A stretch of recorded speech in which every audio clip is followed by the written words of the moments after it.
Il existe une agression qui peut démolir une carrière ou une relation sans jamais laisser la moindre trace visible. Pas de marque, pas d'échymose, rien. Juste des dégâts silencieux mais terriblement profonds. C'est une dynamique complexe, alors on va décortiquer ça ensemble pour mieux la comprendre.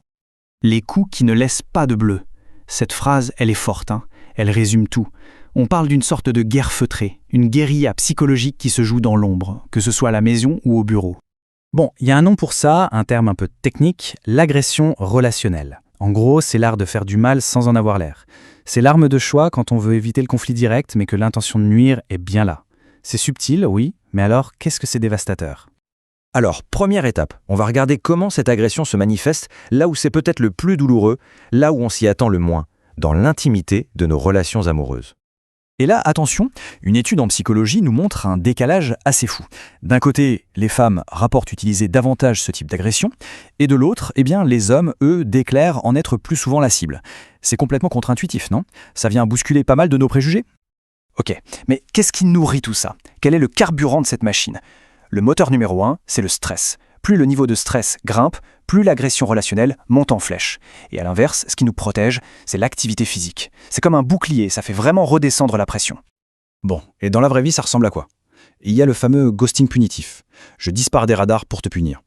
Le chantage affectif, ce classique, si tu ne fais pas ça, alors.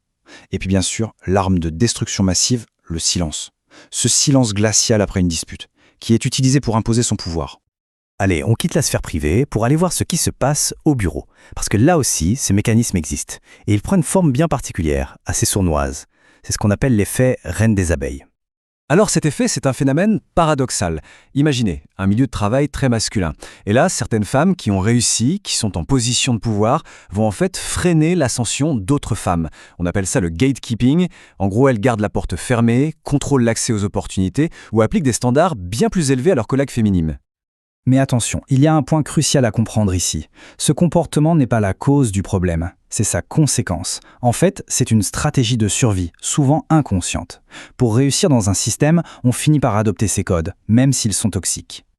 Et ça crée un véritable cercle vicieux, une réaction en chaîne. Toute part d'une discrimination de fond. Face à ça, la survie passe par l'alignement sur les normes du groupe dominant. Mais en faisant ça, on renforce involontairement ces mêmes normes. Et le résultat ? Un climat de travail toxique où règne la méfiance et la compétition. Bon, maintenant qu'on a bien cerné le problème dans les deux contextes, la grande question c'est comment on le voit venir ? Quels sont les petits drapeaux rouges, les signaux d'alarme auxquels il faut faire attention ? Alors, il y a des signes qui ne trompent pas. Par exemple, le crédit pour un projet sur lequel on a bossé qui, pouf, s'évapore. Les oublis répétés pour les réunions importantes. Les rumeurs qui commencent par une fausse bienveillance du style « je dis ça parce que je m'inquiète ». Le silence punitif, bien sûr. Ou encore un accès au mentorat qui se ferme d'un coup sans explication. Tout ça, ce sont des alertes. Ok. Reconnaître les signes, c'est la première étape. C'est crucial. Mais ça ne suffit pas. Une fois qu'on a identifié le problème, la vraie question, c'est comment on s'en sort ? Comment on échappe à cet étau ? Eh bien, c'est justement ce qu'on va voir dans cette dernière partie.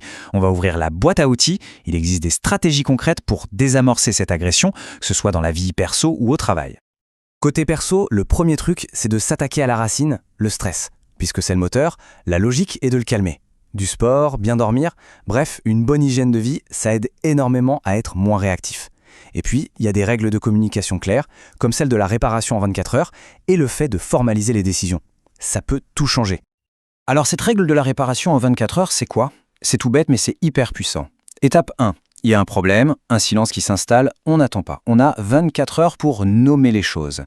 Étape 2, on fait une demande d'action claire et précise. Ça tue l'ambiguïté dans l'œuf et ça empêche le ressentiment de s'installer. Et au boulot alors ? Là, les solutions sont plus structurelles. Ce qui est essentiel, c'est la transparence des critères d'évaluation.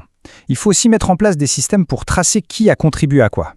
Une autre bonne idée, c'est le mentorat croisé, pour briser l'idée qu'il n'y a qu'une place au sommet. Et surtout, il faut oser nommer le phénomène reine des abeilles en formation. Le rendre visible, c'est déjà lui enlever une partie de son pouvoir. Donc, s'il y a une chose à retenir de tout ça, c'est que la violence la plus dommageable n'est pas toujours celle qui crie le plus fort. L'agression relationnelle se nourrit du stress et des environnements où la réputation est cruciale. Mais la bonne nouvelle, c'est qu'en comprenant ces mécanismes, on apprend aussi à l'identifier et à lui couper les vivres. Alors la question finale, celle qui reste, c'est celle-ci.